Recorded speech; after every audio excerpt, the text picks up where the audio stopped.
ముందుకెళ్ళండి. Right. అంత శ్రీనివాస్ గారు ఉన్నారు, సీనియర్ జర్నలిస్ట్ కదండి. వారం రోజులు కూడా కాలేదు ఇంకా కొత్త ప్రభుత్వం ఏర్పడి మంత్రుల శాఖలు కూడా తీసుకుని కూడా 2 రోజులు 45 గంటలు కూడా గడవలేదు. అప్పుడే వారి మీద ఎదురు దాడి మొదలు. చాలా బాధగా ఉంది మీకు. వాస్తవాలు డైజెస్ట్ అవ్వవు. రైట్. మనతోటి శ్రీనివాస్ గారు ఉన్నారు, దుగ్గరాజు శ్రీనివాస్ గారు, వాస్తవాలకి పొలిటికల్ అనలిస్ట్. శ్రీనివాస్ గారు గుడ్ ఈవినింగ్ అండి. గుడ్ ఈవినింగ్ అండి. సో మొత్తానికి అధికారుల ప్రక్షాళన ఎలా చూడొచ్చు శ్రీనివాస్ గారు?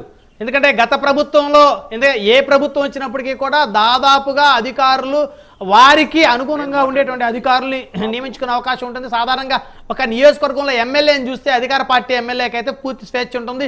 ఆ నియోజకవర్గంలో సర్కిల్ ఇన్స్పెక్టర్లు, సబ్ ఇన్స్పెక్టర్లు వారికి అనుకూలంగా ఉండేటువంటి వాళ్ళని వేసుకున్న పరిస్థితి అది మన వాస్తవాలను చెప్పుకోవాల్సిందే. సో మరి ఇప్పుడు అంటే ఇక్కడ చూస్తే ఐఏఎస్లు, ఐపీఎస్లను కూడా మరి వారికి అనుకూలంగా నియమించుకుంటున్నారు కూటమి నేతలు, కూటమి ప్రభుత్వం అనేది ప్రతిపక్ష ఎమ్మెల్యే ఆరోపణ. ఇప్పుడు ఒక కొత్త ప్రభుత్వం రాగానే ఇలాంటి మార్పులు చాలా సహజంగా జరుగుతాయండి. సో మార్పులు అనేటువంటివి, అధికారుల మార్పిడి అనేటువంటి చాలా సహజంగా కేంద్రంలో జరుగుతుంది, రాష్ట్రాల్లో కూడా జరుగుతుంది. కాబట్టి దీన్ని పెద్దగా ఏదో నాకు కావాల్సిన వాళ్ళు వేసుకుంటున్నాము, ఇంకొకరికో వేసుకుంటున్నాము అనేది వీళ్ళనే మార్చలేము మనం. ఐఏఎస్, ఐపీఎస్, ఐఆర్ఎస్ లాంటి ఆఫీసర్ని మనమే మార్చలేము.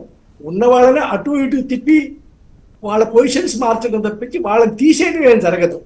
సో కాబట్టి ఎవరైతే ఏ దీంట్లో సమర్థవంతంగా పనిచేయగలుగుతారో దానికి తీసుకోవడం అనేది జరుగుతుంది. చాలా సహజంగా జరిగేటువంటి విషయం, దీంట్లో కొత్త విషయం ఏం లేదు. అయితే అధికారులే పోయిన ప్రభుత్వంతో అంటగాగిన మాట నిజమండి.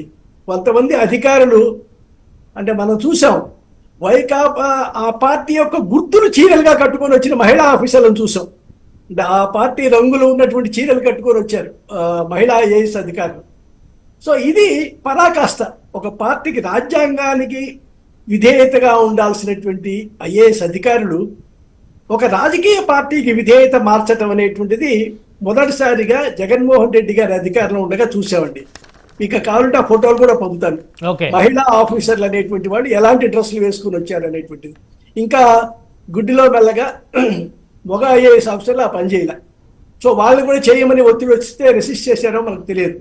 కాబట్టి అధికారుల మార్పిడి మీద ఇప్పుడే ప్రశ్నించడం అనవసరం.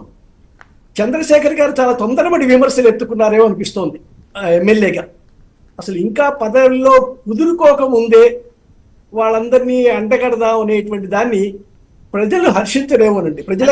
చంద్రశేఖర్ గారు ఇంకా అసెంబ్లీ సమావేశాలు ఇంకా మొదలవలేదు కదా, సో ముందు నుంచి ప్రాక్టీస్ చేస్తున్నారేమో ప్రభుత్వం మీద దుమ్మిది పోయడం. నేను అడిగిన దానికి సమాధానం చెప్పగలిగితే 25,000 పోస్టులతో మెగా డిఎస్సి ఇస్తానన్నమాట వాస్తవమా కాదా?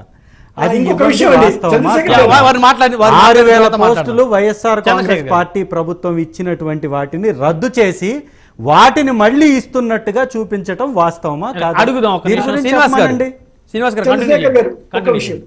మీరు 52,000 సంథింగ్ ఆ మధ్యలో వేకెన్సీలు ఉన్నాయని అది పార్లమెంట్ లో చెప్పడం జరిగిందని మీరు అన్నారు. అవును. అయితే అసలు స్కూల్ విద్య అనేటువంటిది స్టేట్ సబ్జెక్ట్ అండి. అసలు ఉమ్మడి సబ్జెక్టు కాదు, కేంద్ర సబ్జెక్టు కాదు. సో అది రాష్ట్రానికి సంబంధించిన సబ్జెక్టు గురించి పార్లమెంటులో ఎలా ప్రస్తావన వస్తుందో నాకు అర్థం కాలేదు. ఏ ఎంపీ ఆ ప్రశ్న అడిగాడు, దేనికి ధర్మేంద్ర ప్రధాన్ అని చెప్పాడు. అసలు ఆయనకి సంబంధం లేదు, ఇది స్టేట్ సబ్జెక్టు, అసలు ఆ క్వశ్చనే తీసుకోకూడదు. సో రాష్ట్రాలకు సంబంధించినటువంటి సబ్జెక్ట్స్ని పార్లమెంట్లో సాధారణంగా ఆన్సర్ చేయరండి మంత్రులు ఎవరు కూడా. వాళ్ళ సబ్జెక్ట్స్ మాత్రమే ఏదైనా. సార్ నేను అడుగుతుంది ఒక మాట, మధ్యలో వస్తున్నాను ఏమనుకోవద్దు దయచేసి. ఒక మాట, ఇక్కడ సబ్జెక్టు ఎవరు మాట్లాడారు అనేది కాదు. మెగా డిఎస్సి పేరుతోటి 25,000 పోస్టులు భర్తీ చేస్తానని చంద్రబాబు నాయుడు గారు చెప్పారా లేదా? ఆ చెప్పినటువంటి మాట కట్టుబడి ఉండాలా లేదా? మా ప్రభుత్వం ఇచ్చినటువంటి 6,000 పోస్టులను కూడా తన ఖాతాలో వేసుకొని వాటిని రద్దు చేసి మళ్ళీ అవి కొత్తగా ఇస్తున్నట్టు చూపించడం అనేది దగానా కాదా? దీని గురించి చెప్పండి. మీరు అడిగేది రాజకీయ ప్రశ్న. ఆ తెలుగుదేశం గాని జనసేన వారు కానీ సమాధానం చెప్తారు. నేను అడిగే కౌంటర్ క్వశ్చన్ ఏమిటంటే, మీకు ఆర్టీసీలో ఇంతకు ముందు ఉన్న ఉద్యోగులన్నీ కూడా మేము ఆర్టీసీని విలీనం చేసుకొని ఆ ఉద్యోగాలన్నీ మేము ఇచ్చినట్టు చెప్పింది నిజమా కాదా? ఆర్టీసీని ప్రభుత్వ సంస్థగా, కార్పొరేషన్ లో నుంచి ప్రభుత్వ సంస్థగా తీసుకొని దాంట్లో ఉన్న 50,000 60,000 ఉద్యోగాలు కూడా కలిపి జగన్మోహన్ రెడ్డి గారు లెక్క చెప్పిన విషయం నిజమా కాదా? అవి కలిపితే 2.5 లక్షలు అవుతాయి సార్. అవి కలపలేదు. అవి కలపకుండా 2 లక్షల ఉద్యోగాలు ప్రశ్నించినప్పుడు 4 రోజుల పాలనకి ఇలాంటి ప్రశ్నలు సంధించడం బాగాలేదు చంద్రశేఖర్ గారు.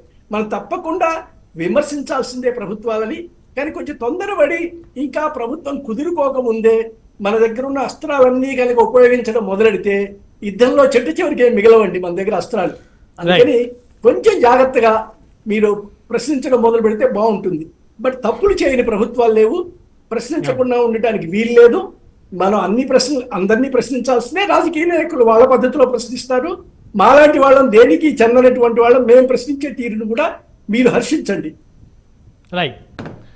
దీపక్ రెడ్డి గారు, ప్రధానంగా చంద్రశేఖర్ గారు వైసీపీ ఎమ్మెల్యేగా ఆయన అడిగిన ప్రధానమైనటువంటి కొన్ని ప్రశ్నలు, తెలుగుదేశం పసుపు రంగు వేస్తా ఉన్నారు సచివాలయానికి అని చెప్పేసి, అదేవిధంగా వారి పార్టీ నాయకుల మీద కూటమి నేతలు దాడులు దౌర్జన్యాలు చేస్తూ ఉన్నారు. అయినప్పటికీ కూడా అధికారులు ఎక్కడ కూడా కేసులు బుక్ చేయటం లేదు. అధికారులకు హుకుం జారీ చేశారు. వైఎస్ఆర్ కాంగ్రెస్ పార్టీకి సంబంధించినటువంటి వారి మీద ఎవరైనా కేసులు పెట్టినప్పటికంటే వైసీపీ మీద జరిగినటువంటి దౌర్జన్యాలు కన్నా కేసులు వస్తే వారి కేసులు బుక్ చేయొద్దు అంటూ హుకుం జారీ చేశారన్నారు. మరి ఎవరు జారీ చేశారని చెప్పలేదు. సో మొత్తానికి కనుక చూస్తే ఈ